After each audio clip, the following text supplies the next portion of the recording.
Khali Omar Fall dafa jàngi rek ñëw créer université l'université a été brûlée par les Français tubaab yi ñoo ko la ne ko sa école bi mooy génne les plus subversifs gone yi génne fii bu ñu continuer réew mi dootuma ko mën a noot lii moo tax ñu brûlé école ñu bari xamuñu ko nit mën naa judd ci réew mi ba fàttali dem biir xanaa muy romb rek foofu la ñu war a commencer ñu xam loolu ñu xam lan la fi Thierno Souleymane Baal def ak Cheikh Abdoul Qadir Kane tey ci ban rencontre officielle lañ leen di tudd tey ñooñu ak liggéey bi ñu fi def ni mu toll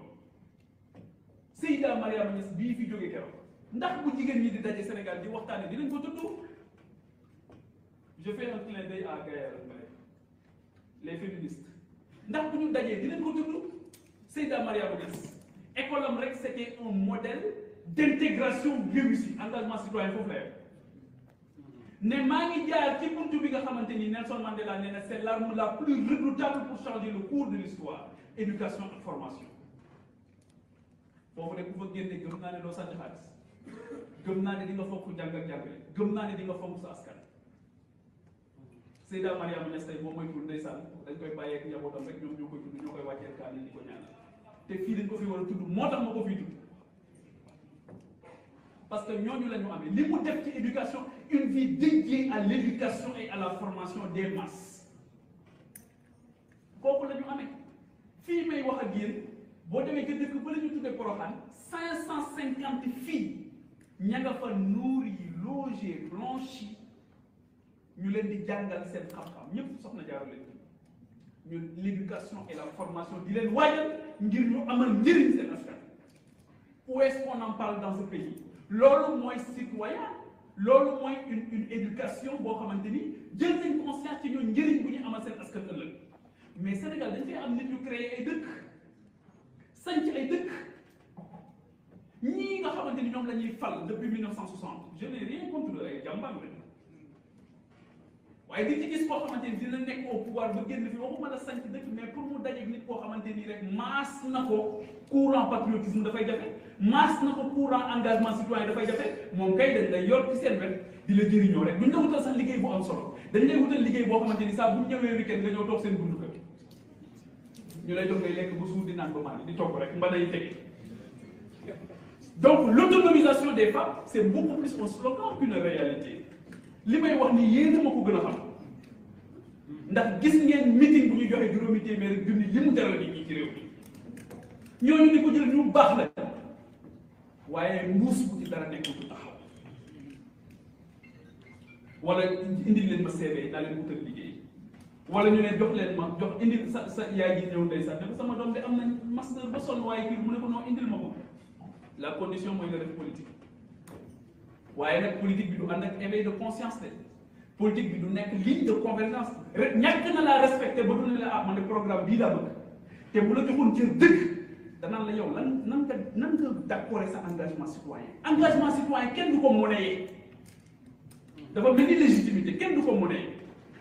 moo tax ku fi wut légitimité ba am ko di ko jëndee décret boo xamante ni da nga ko négocier loolu rek moo la yitte woon pour sa confort personnel lu la dal yaa ko teg sa bopp parce que nit ñi il faut que ñu jox leen seen gëdd donc engagement citoyen engagement bi mënta ñàkk man góor gi ma yar ba ci àjjuma bu daan dem di ñaanal ay waajuram ci armée yi daf may yóbbaale j'étais très jeune suñu demee mu ne ma bàmmeel ma defar bàmmeelu papa ak yaay ba pare mu joxe ma un certain nombre de bàmmeel ne ma bàmmeel bii nga xamante ni moom jàngal na ma partage ak solidarité bay eggale ko ci ñi nga xamante ni dañu fay jógee moo tax sax bu may defi su may dem TFM su may romb cimetière Yoff yi ci wetu en face monument de la Renaissance yàlla xam na ne mënuma fa romb te ñaanalu ma leen defal leen fukki Lixlaas ak benn fu ma romb armée dama leen di ñaanal parce que foofu la ñu ma ko jàngale waaw kuy bàyyi xel néew yi ndax nooy def nit ñiy dund foog nga bàyyi leen xel waaye moom it moo ma jàngaloon bu ñu bayaan ba pare lépp nag laa mën ci bay lépp bay moom lépp laa mën naa ruut ba dekk ba góob lépp laa mën mais bu ñu dekkiwaat gerte gi ba pare ba góob dugub ci day teg ci kaw charrette am nag day sànni ngay distribuer am un certain nombre de kër yoo xamante da ngay def yóbbu fa dugub fii gerte fii nangam mais seetlu woon naa ni guddi la ko daan def bu demee ba timis crépuscule seetlu woon naa ni këram it médiation la woon kër de médiation c'était une maison de médiation sans tambour ni trompette ak sutura bu mag loolu moo tax il faut que ñu reprendre la maison mu nekk une institution boo xamante ni dafay nekk l'élément déclencheur bi nga xamante ni mooy tax nit ki xam li ko war vis-à-vis du bien public waaye nit ki di questionner jamono bu nekk qu'est-ce qu'il est prêt à sacrifier pour que les autres puissent vivre mieux et c'est ça la promesse républicaine. Qu'est-ce que les générations qui étaient là ont sacrifié pour que nous vivions mieux? Il y en a qui sont du bon côté de l'histoire et jàmbaar yu mag def liggéey bu rëy waaye il y en a qui sont du mauvais côté de l'histoire am na ñoo xamante ni ba ñu amee position dañoo régler seeni problèmes bàyyi ñu ak suñuy problèmes. Ils règlent leurs problèmes, ils nous laissent avec nos problèmes. Loolu moo tax ngay gis souvent ñun nommé nit ci benn place kenn mënu la wax ban résultat la def ñu jëlee ko fa nomewaat ko ci beneen place kenn mënu la wax ban résultat la def ñu jëlee waat ko fa yóbbu ko beneen place waaw mbir mi réew mi daal amul ay compétences léegi moo wax ne ñun yàlla defal nañu lépp lan moo ñu manqué li ñu manqué c'est très simple c'est un capital humain de qualité. wala ba capital humain de qualité ba amee it dafa am leneen lu ci loo xamante ni parce que les compétences ne suffisent pas il faut que nga am intégrité il faut lañ la dénk nga jox ko sa bakkan xam ne lii ñu la jox c'est pas un moyen de réalisation de soi waaye dañ la ko jox ngir nga faj pas nga dog ay bu mu gàcce comme ni ñu koy waxee mais ngir nga teggi nit ñi seen coono fan lañ ci toll. Engagement citoyen tamit moom mooy def loolu parce que l'engagement citoyen c'est pas seulement les jeunes parce que erreur bi ñu def au Sénégal mooy dañoo jël ndaw ñi dénk leen ndaw ñi erreur gënu koo mag ndaw kenn du ko dénk ndaw da nga koy dénk mag mu am solo mu tàggat teg ko ci yoon mag nga dénk ko ndaw lu am solo mu gunge ko rassuré ko xamal ko ne ko demal ci jàmm ak salaam amal une retraite méritée paisible. ñun dinañ woy liggéey bi tool bi moom du booy xaw ma nag xam ngeen luy tool bi du booy xam ngeen tool bi du booy dafa mel ni ay waa Dakar rek wala am na waa Thiadiaye waaw am na ko yëkkati loxo fële ci ginnaaw li tax may tudd Thiadiaye souvent te ma bëgg xale yëpp di ko def ak ñëpp Sénégal ñëpp di ko def mooy marketing territorial ci loolu lay commencer marketing territorial mooy kenn ku ci nekk ci gox bi la nga mënal gox bi def ko man mën naa sortir Thiadiaye de l'anonymat mais dama koy def benn waaye daf ma woowee New Jersey aux États-Unis ne ma Pape Djibril ma ne ko naam mu ne ma dinaa ñëw Sénégal mais su ma ñëwee bëgg naa nga yóbbu ma sa dëkk bi tudd Thiadiaye ndax ni nga koy tuddee nii xam naa ne dëkk mu am solo la ma ne ko waaw maa ngi koy tudd de mu am solo laa bëgg de waaw te bëgg ñëpp jàpp ci pour mu am solo mais pour montrer tout simplement que tey jii boo jëlee la gastronomie parisienne française yàlla xam na ne France gëmloo na ñëpp ne ils ont la meilleure gastronomie am na ku nekk ci salle bi fa la bokk waaye xam na ne nga baal ma waaye kii lool sama cere mbumbee ma ko dàqal foofu te pourtant gëmloo na ñëpp ne seen Champs-Élysées yooyu sax mooy boulevard bi dàq ci àdduna bi mais nit da ngay fonk sa bopp nit da ngay gëm sa bopp boo fonkul sa bopp kenn du la fonk waaye bu dee da ngaa am gan mu ñëw Sénégal nga am jafe-jafe pour yóbbu ko Gorée parce que yow sax Gorée xamoo sax la fa xew nga am jafe-jafe pour yóbbu ko fële ca Lambaye nga am jafe-jafe pour yóbbu ko fa Deqale fa nga xamante ni fa la Lat Joor tëgg nga am jafe-jafe ngir yóbbu ko Pire nga am jafe-jafe ngir yóbbu ko Cabrousse bi nga xamante ni Aline Sitoé Diatta foofu la dëkk soxna soosu nga xam jàmbaar la woon joxe bakkanam ngir bañ fay impôt colonial sunu féministes yi fan lañ ci toll je suis féministe dama leen koy wax rek moi je défends la cause des femmes même si j'ai des divergences ak ñoom mais c'est des divergences très bienveillantes donc foog ñu xam sunu patrimoine dafay jiitu ci nga xam sa bopp bañ a traverser une crise identitaire parce que crise identitaire boobu mooy tax doo nekk yàpp doo nekk jën kenn du xam loo nekk moo tax keroog bi ma amee benn webinaire bu may participer fii ci Maroc ñu woo ma ñu ne ma dañu soxla si présentation sonal ma di ma wax kii nekkoon suma diggante ñoom ma ne ko wax leen rek je suis un Africain né au Sénégal parce que nous avons un destin commun.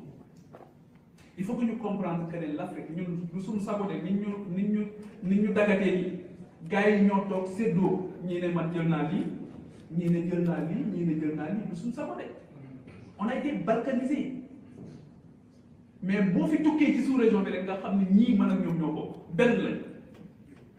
Loolu moo tax Abdoulaye Wade waxoon un destin pour l'Afrique. Il faut qu'on soit fondamentalement panafricaniste. Nationaliste de classe exceptionnelle. Cela ne veut pas dire une haine de l'autre. Da ngay bëgg ñëpp waaye nag nga fonk sa bopp sooy dajeeg keneen nga ne maaw kii bu ma dajeeg moom tey je suis un Sénégalais su ma dajeeg un Français wala un Américain wala ku dëkk fële ca Japon wala Chine waaw moom te table ja de xam naa ne dina ma wax maawo kii ne dina ma wax naa nga waaw man su boobaa lan laa koy wax man lan laay teg ci table ji qu'est-ce que nous mettons aujourd'hui à la table de l'universel? Qu'est-ce que nous mettons à la table de l'universel, à la rencontre des autres aujourd'hui? Là, une république importée et imposée. L'autre république, elle a du mal à trouver sa place. Moi, j'ai traversé une crise. Une république, je ne suis pas en train de dire qu'il faut jeter le bébé avec l'eau du père. Mais soyons d'accord que c'est encore un bébé. Parce que vous faites que les républiques et la démocratie vont enchaîner les élections, je me pose des questions. Maroc est un modèle de développement aujourd'hui, inclusif. Est-ce que Maroc, démocratie, bi France, vous pouvez le faire ou le dire?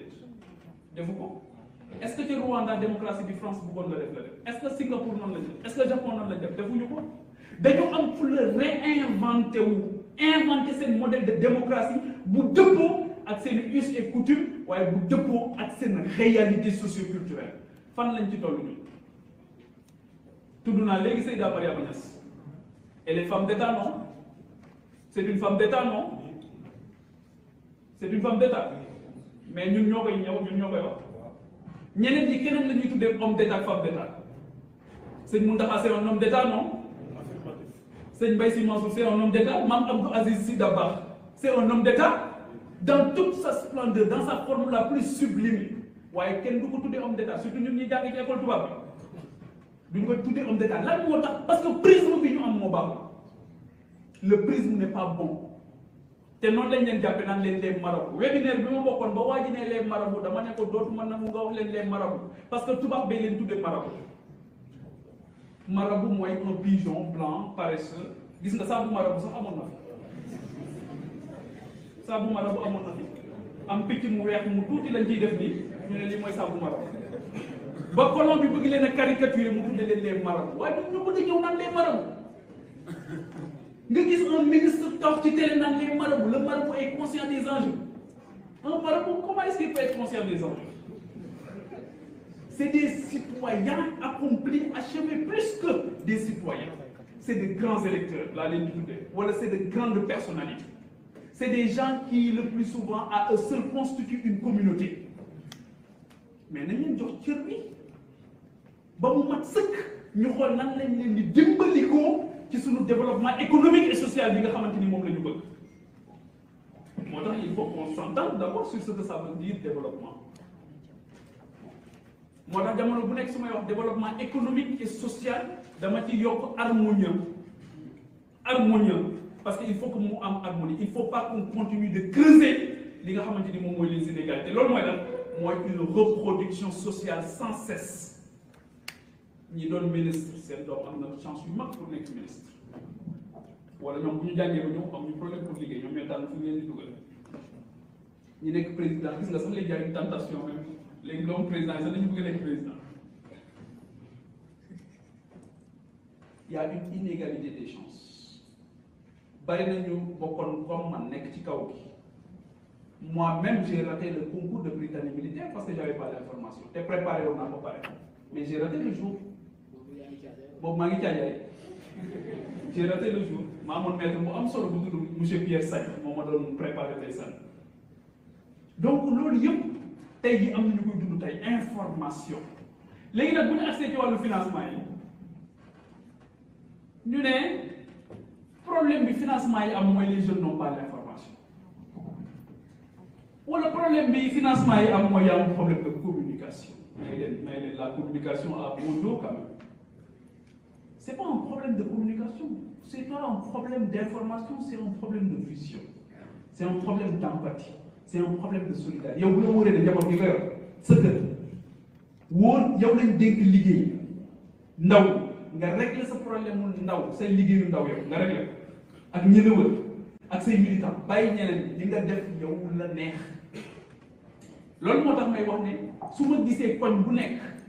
ak dëkk bu nekk bëgg am ministre ak DG je me pose des questions le ministre de Mbour qui habite Mbour n'est pas un ministre de Mbour c'est un ministre du Sénégal le DG qui habite Médina Cheikh Tidiane Ba n'est pas un DG pour Médina c'est un DG boo xamante ni c'est pour tout le Sénégal d'ici et de la diaspora mais pourquoi donc bu ne bëgg am ministre ba bu ñuy def remaniement tey ku nekk day toog di xaar comme délibération ba est-ce que man dinaa am ministre ou DG comme délibération ba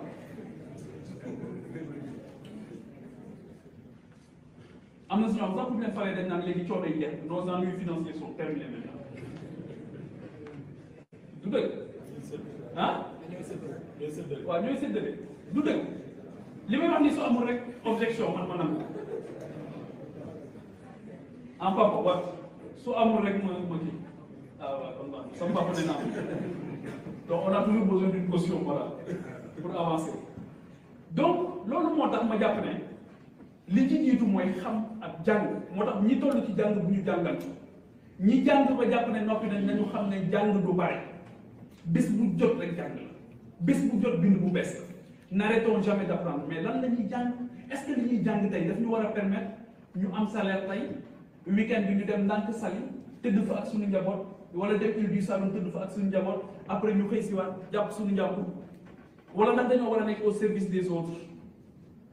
qu'est-ce que nous sommes prêts à sacrifier pour que cette génération-là puisse vivre mieux pour que ñun ñu teggil coono ñuy ñëw suba man question boobu rek lay posé lan lañ moo tax keroog bi ma Khalil di wax ne suñu rencontre bii ne dañ ci am tawfeex ndax fayeeku wooñu ma ne ko Khalil man maa leen war a fay man parce que vous me donnez l'opportunité de servir te li ëpp solo ci àdduna mooy servir moo tax démb bi mu ñëwee sax ne ma il faut ñu xool protocole bi ma ne ko man j'ai pas de problème parce que mbooloo yi léegi lan moo koy tas mooy fu may toog su ma ñëwee fu may toog protocole gars yi bu ñu accès fu ñuy toog mën nañ ci fàtt mën nañ ci bàyyi nit sax ah wala ñu dem nee représentant du palais nee na wala ñu génn dem man assisté naa ay cérémonie officielle yoo xam gis naa ku ñëw taxaw ñu ne ko toogal fii mu ne fii du fi toog parce que war na dem ak kii moom fële lay toog nañ ko centré fële waaye yow lan moo la indi donc guerre de positionnement bi dafa bokk ci li may indi ci limite de l'engagement citoyen mooy guerre de positionnement bi tam daf ci bokk mooy ku ne dafay bëgg a jiite dañu bëgg jiite da ngay gis sax ku rey bakkan ku teg bakkanam ngir nekk trésorier mais dégg ma rek nga bëggee rey nit ñi dégg ma rek nga ne nit ñi tey ngeen dee élection présidentielle élection législative élection locale nga jël ay nervi ñu jaay seen bakkan ngir junni wala ñetti junni te yow loolu doo ci boole sa njaboot doo ko defloo sa doom nga jox leen ay armes mu wóor leen ne seen seule certitude mooy ils peuvent perdre la vie aujourd'hui c'est la seule certitude amuñu sax ay protège balak amuñu yooyu yëpp mais yow jël nga leen xool nga nit ki ak ni ko yàlla fonke nga ne ko nervi laa lay def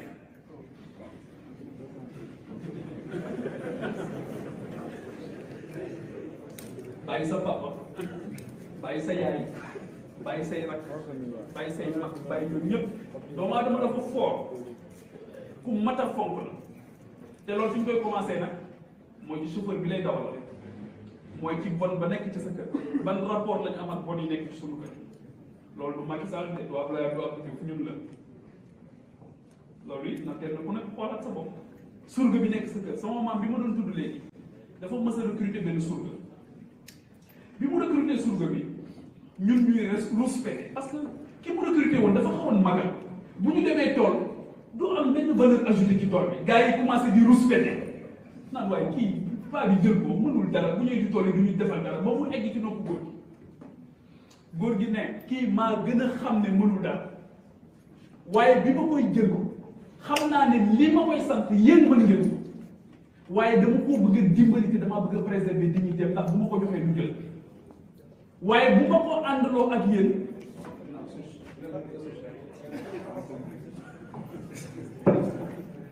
su ngeen ko mu ne su ngeen ko protégé wul moom du ngeen préserver dignité ma koy jàppale. loolu moo tax aussi il faut que ngay ak sëñ Bay Jaxate dafay wax ne ku bari xam-xam la woon dafay wax ne àdduna del nangu di xëyal koo xamante ni du la añal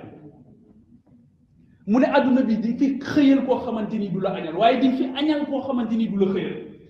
mais pourquoi nga bëgg jamono bu nekk mu am une contrepartie directe koo defal foog mu defal koo wutal liggéey parce que ne nga wutal nga ko liggéey il faut que mooy def politique mu sol sa t-shirt ñëw ànd ak yow bu dee dëkk dafa dëkk Mbour comme Abdoulaye Ousseynou Anne bu Abdoulaye quitté vendredi nga quitté samedi parce que week-end politique la c'est pas possible jàmbaar il faut qu'à un moment donné ñu xam lan la ñu bëgg c'est ce qu'on a fait depuis 61 ans quel est le résultat aujourd'hui mais il faut qu'on change de fusil d'épaule il faut qu'on change d'approche de cap il faut que ñu xam lan la ñu bëgg ci suñuy ndaw il faut que ñu xam lan la ñu bëgg ci suñuy mag mbas mi xaw na jeexal suñu mag ñi te réew mu ñuy tabax dañoo soxla mag ñi man damay tudd mag ñi lu bëri parce que ci keppaaru mag laa màggee j'avais pas vu d'ailleurs ci keppaaru mag la gimmee ci la xàmmee mu amoon une haute idée de l'éducation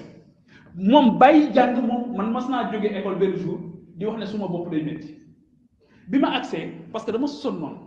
bi ma agsee ne ko dama feebar maa ngi agsi kër gi ay 12 heures ne ko dama feebar bi ma ñëwee góor gi dafa amoon une pharmacie ci biir néegam benn boîte bu menuisier yi daajoon mu def ci ay garab ma agsi rek boobu Nivaquine na xewoon xaw ma aspirine bi ma agsee daal benn la jël jox ma ci ma ne ah c'était un jeudi ou un mardi parce que dañu waroon gont ma ne ah tey de moom xam naa ne alhamdulilah du ma gont mais dañu añ ba pare mu may xool ma añ ba suur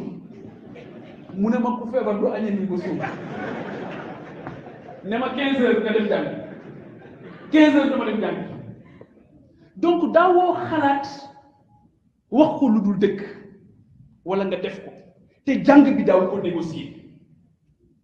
donc l'éducation est un droit constitutionnel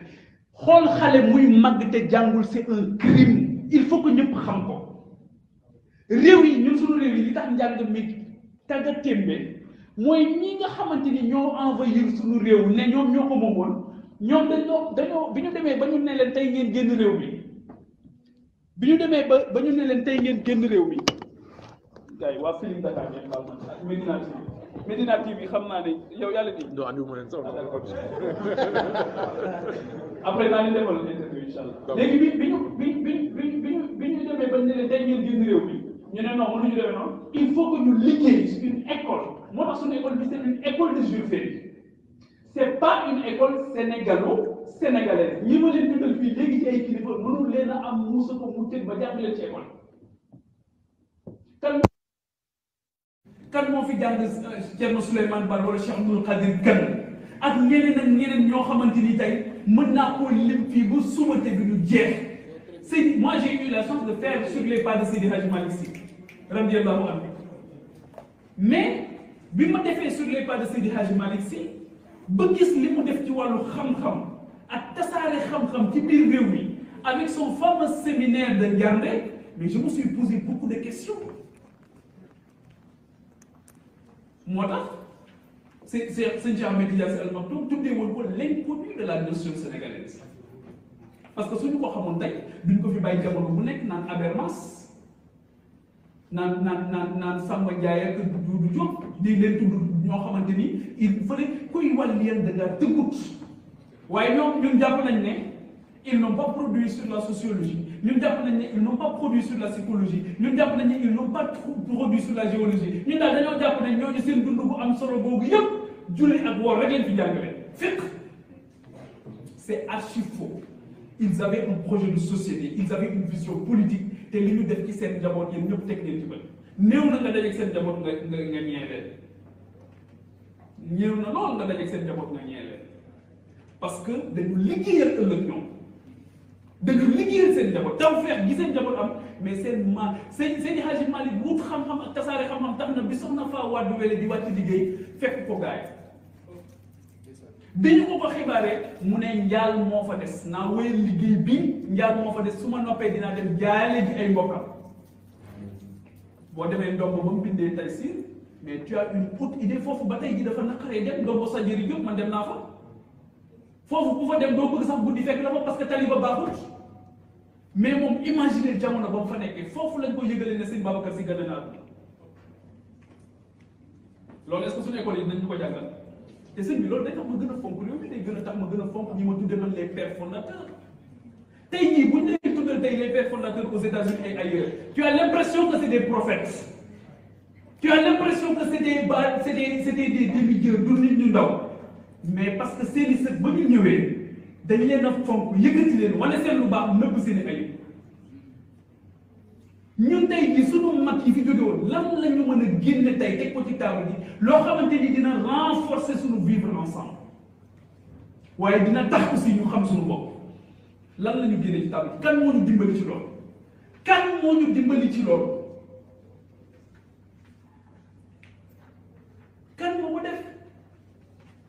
damay toog di déglu ay discours officiels institutionnels damay toog ba jàgg ma ne mais est-ce que on est réellement au Sénégal fan la ñuy tudd tey Aline Sitoé Diatta fan boo wàccee Kabrousse tey boo fa tegee sa tànk wallahi lancim su dee bëgg nga réew mi sa yaram day daw mu wóor ne kii jigéen la nekk à la fleur de l'âge comme Gaël réewam Gaël dañ ma gën a jege rek yam ma la réewam jaral ko tey ñu exilé ko ba Tombouctou la ñu ko rayee suul ko foofu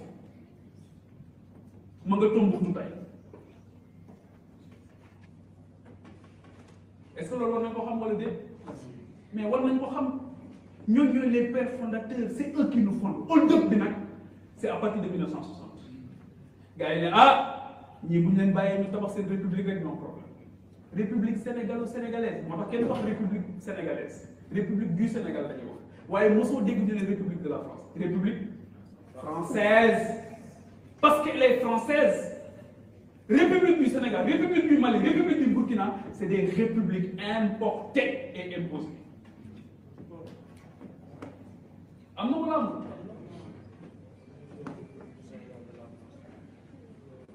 C'est-à-dire qu'il nous faut une république sénégalaise, sénégalo-sénégalaise. Il faut qu'on y travaille. Il faut qu'on y travaille. D'arrache-pied. C'est notre responsabilité. Avec toute l'intelligence, toute l'expérience des personnes sages yi nga xamante ni dañu bëgg Sénégal nan la ñuy jëlee suñu fukk nan la ñuy jëlee suñu expertise nan la ñuy jëlee suñu bëgg-bëgg mettre ko nag sous l'aile protectrice de ces personnes qui ont atteint une certaine maturité, une certaine sagesse, de ces personnes yi nga xamante ni tey ëllëg lan la seen réew di nekk moo leen di yitteel. te acte bu ñu posé dafay am conséquence te loolu bu ñu ko lijjantee gis nga tey jii bu ñuy wax entrepreneuriat comme nag gars yi dinañ ko xam te mën nañoo jàngale Sénégal entrepreneuriat ba jeex kenn du tudd baara boobu c'est un modèle d'entrepreneuriat achevé coono bu mu tegoon boppam ak am gis-gis ci entrepreneuriat mais moo jur Serigne Mboup moo jur CCBM waaye ba Serigne Mboup tollee ci jàng dugalu ko école Jules Ferry de da ko yóbbu Kokki est-ce que la différence n'est pas à ce niveau loolu moo tax assises yi ñu def ci éducation nationale dama cee d'accord loolu moo tax assises yi ñu def ci enseignement supérieur dama cee d'accord waaye nag application bi moom du suba ngeen koy gis de moo tax ma ne ñoo ngi demati ci ay conseils moo tax ma ne toog bi doy na lépp xam nañu assise nañu bay bëgg a dee jël nañu ay per jëm bay bëgg a dee mais tey jii ba ci sunu ndaw yi mais l'éducation de nos jeunes aujourd'hui de la société civile et des partis politiques mais est confiée à des organisations étrangères présentes au Sénégal dëgg la wala dëgg Anta ji dëgg la wala dëgg ma ne dëgg la wala dëgg la jërëjëf ji l'éducation tey jii ambassade États-Unis su ko neexee mu dajale ay jeunes Sénégal biir ambassade di leen former ambassade bu Amérique biir Sénégal bi nekk Amérique ngeen foog na seen doom bés bu ko defee rek doon ko defee bés bu dajalee gone Amérique yi ca ambassade boobu naan dama leen di jàngal démocratie la relation que vous avez avec la femme c'est pas bien il faut que ngeen xoolaat ko parce que les organisations présentes dans nos pays n'ont pas d'argent pour développer ce pays dañuy ñëw questionner ils ont une philosophie sociale dañuy ñëw questionner le rapport que tu as avec la femme le rapport que tu as avec la jeune fille le rapport que tu as avec le garçon le rapport que tu as avec daal ne la non ñun ca Allemagne gisee wuñu ko nii la ñu ko gisee kon yéen ni ñu ko gisee nii ngeen ko war a gisee ñëpp toog gisee tam c'est une démission les gars c'est une démission moi j'ai pas besoin d'eux aujourd'hui pour me faire une idée de la démocratie pour me faire une idée des limites de la démocratie de leur démocratie et encore quelle démocratie tey jii Angela Merkel bu Allemagne mais il appartient au parti chrétien allemand fii bés bu ne fii j'appartiens à un parti nangam Sénégal dootoo ko defal alors que xamoo ne sa confession boobu daf la war a gën a dimbali ci sa patriotisme moi aujourd'hui je suis musulman je suis mouride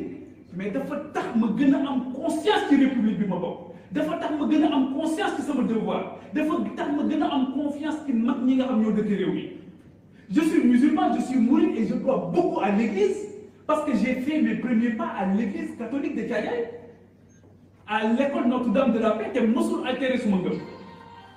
loolu mooy Sénégal bi ñu bëgg mosuñu yàq sama ngëm au contraire suma voisin immédiat à Thiadiaye c'était une famille catholique ñoo taxaloo kër jàmm la ñu seq ba ni ma fa dëkkee mosuñu am problème Sénégal yi ñëw fekk fi ay cimetière mixte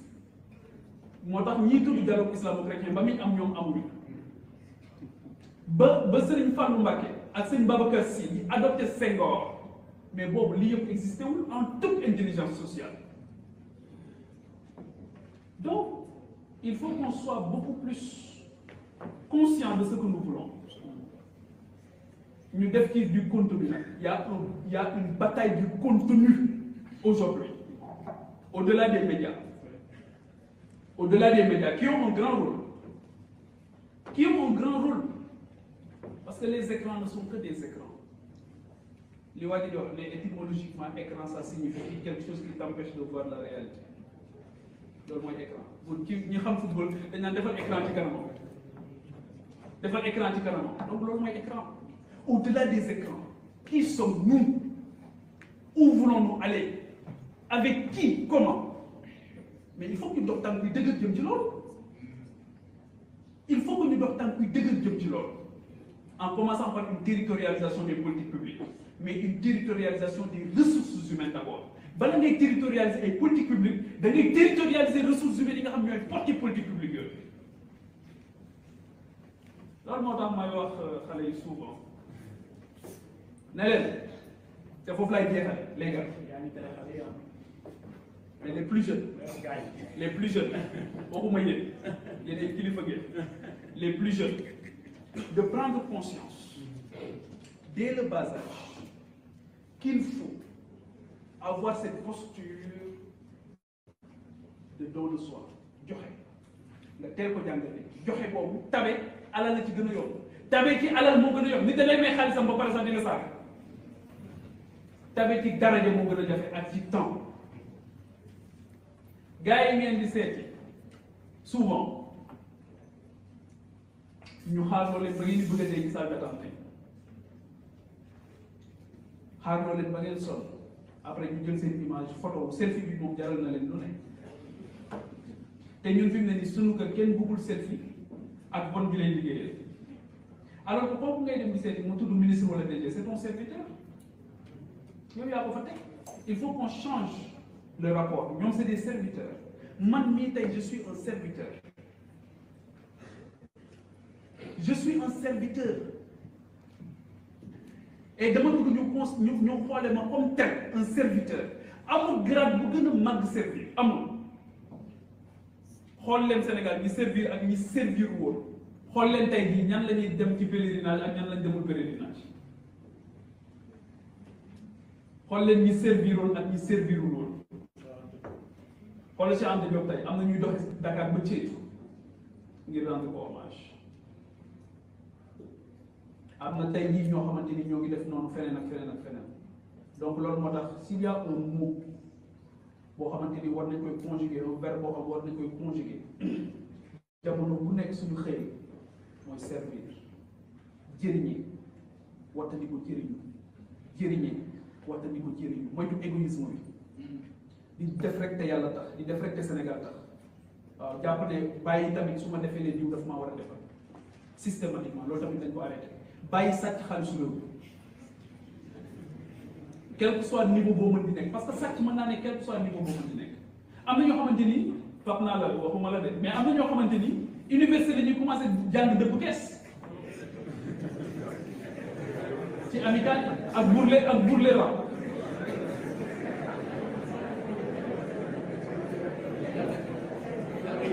jalgati la Abdoulaye ne jalgati la du dëgg ah dëgg la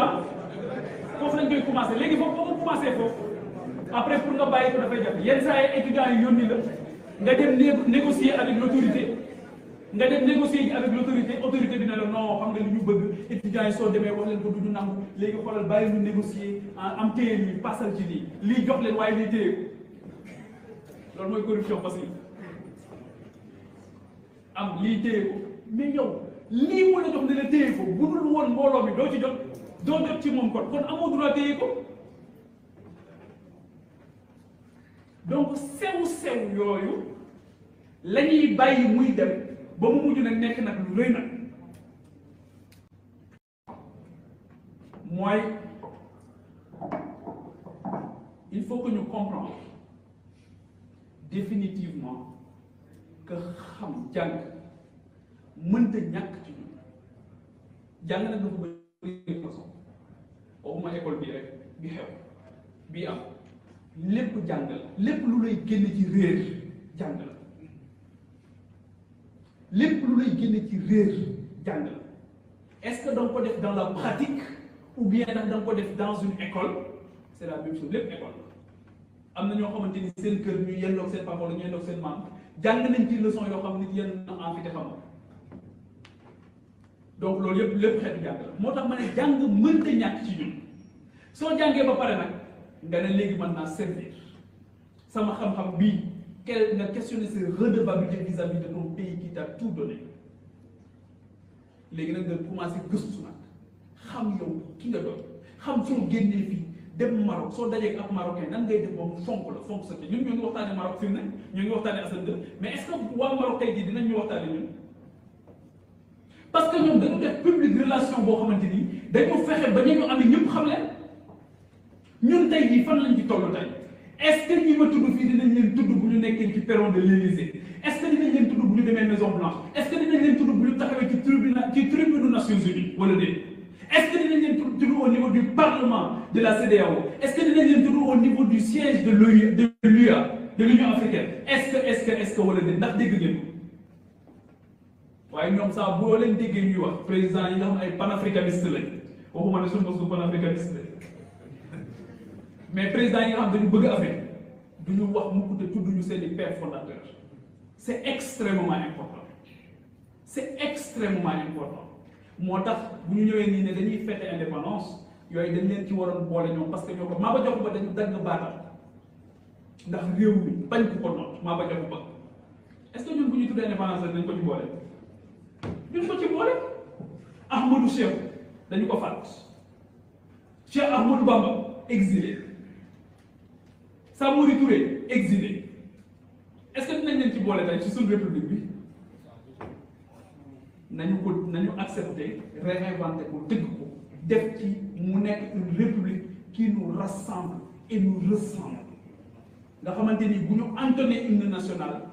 nga am les larmes aux yeux parce que hymne ba la muy wax xam nga ko xam nga lu tax ñu yëkkati ko xam nga la muy symboliser les symboles dafa am solo dans une nation.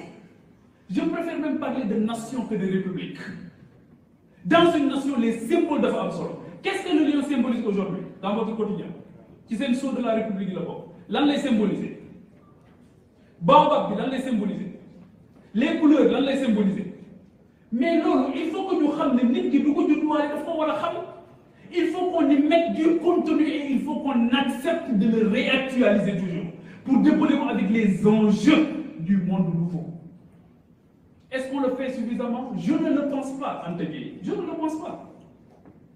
Je ne le pense pas, très sincèrement. De quoi on parle dans les réunions politiques? Fan yi dëkk bi yëpp ngi def meeting politique. Ils veulent montrer au président qu'à un moment donné on était dans les trous, dans le tunnel, mais léegi on est là. Parce que yaa ngi tudd remaniement. Mais dans ces réunions politiques, on parle de quoi? Su ba la may bëgg a dee rek ñu naan réalisation. Wax naa ko fii léegi nee naa leen man du ndam ci man sama njaboot ma jox leen ñu lekk ba suur naan ba man di du ndam li mooy ñiy ñëw ëllëg samay doom bés bu ñu tollee ni man lan laa leen teggil ci coono loolu moo tax Chine ci biir Covid bi def na benn hôpital en 10 jours est-ce que dégg ngeen dirigeant chinois yi di ko lawte ci àdduna bi di ko tudd fu ne du ñu ko tudd parce que loolu moo tax ñu teg leen foofu man ma jox sama njaboot ñu lekk ba suur naan ba man di mais moo tax ma ne fa. Est-ce que bu ma ko defee dama war di xoggale ku ne leen tàggal leen ma samay maam ah non tey jii boo demee Maroc réceptionné seen 212e train sans tambour ni trompette def nañ TGV léegi Casablanca Marrakech Tanger tu faisais 6 heures de temps wala 5 heures de temps léegi 2h15 nga koy def dans un confort extraordinaire sans tambour ni trompette. fii xoolal coowal terre bi ni muy mobiliser suñu énergie depuis des années terre dina di inauguré duñ ko inauguré fii dugg na fii génn na fii ñaata milliards la du ñaata milliards terre BRT coow li ne pour mais c'est extraordinaire da ngay gis sax koo xamante ni dañ lay sax dina la yow tabaxal fi benn édifice nga ne waaw édifice bi dinaa ko tabax waaye solo bi nga ci gën a am di nga dépensé ay millions ci teg xeer mais noonu lañ commencé tabax waaye teg xeer tu mobilises toute la république ñu ñëw toog ngay teg xeer commencé tabax su paree ñu dëkk xam ne dëkk na commencé tabax mais pourquoi nga bëgg a mobiliser toute la république parce que da ngay teg xeer nga dépenser ci autant d'argent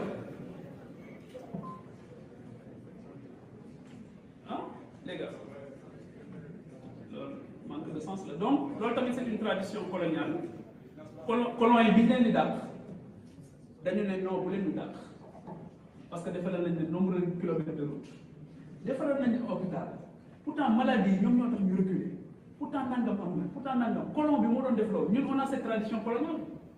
pourtant ñun ñoo leen defal nangam ñun ñoo def nangam kon waru leen ñu dàq waaye réew yu mag yi doo dégg mukk ñuy lister un bilan matériel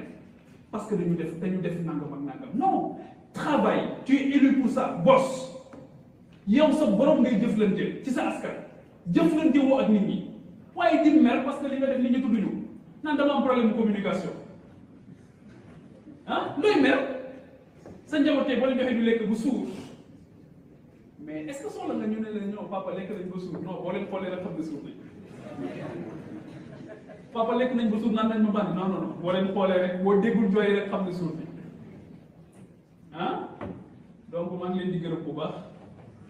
di leen sant j'espère que li ñu doon xaar ci ñun jéem nañ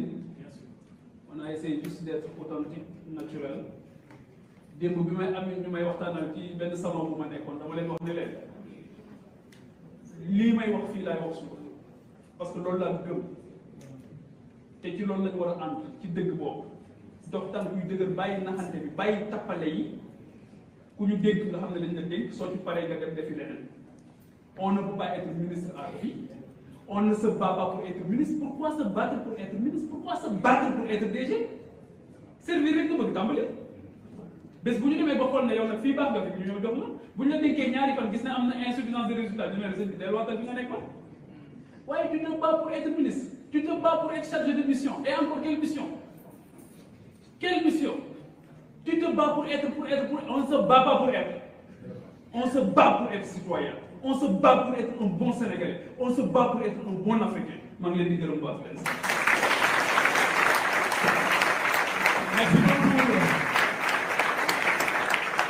Merci beaucoup, M. Pape Djibril Fall. On se bat pour être citoyen. Ce n'est pas pour rien qu'on vous a choisi pour animer ce thème. Pour être notre conférencier aujourd'hui. Vous parlez avec le cœur, M. Pape Djibril Fall. Vous m'avez fait penser au dit de l'un de mes professeurs qui disait ceci, il y a parler pour parler, parler pour dire, parler sans ne rien dire et parler sans savoir dire. Aujourd'hui, vous avez parlé et vous avez dit.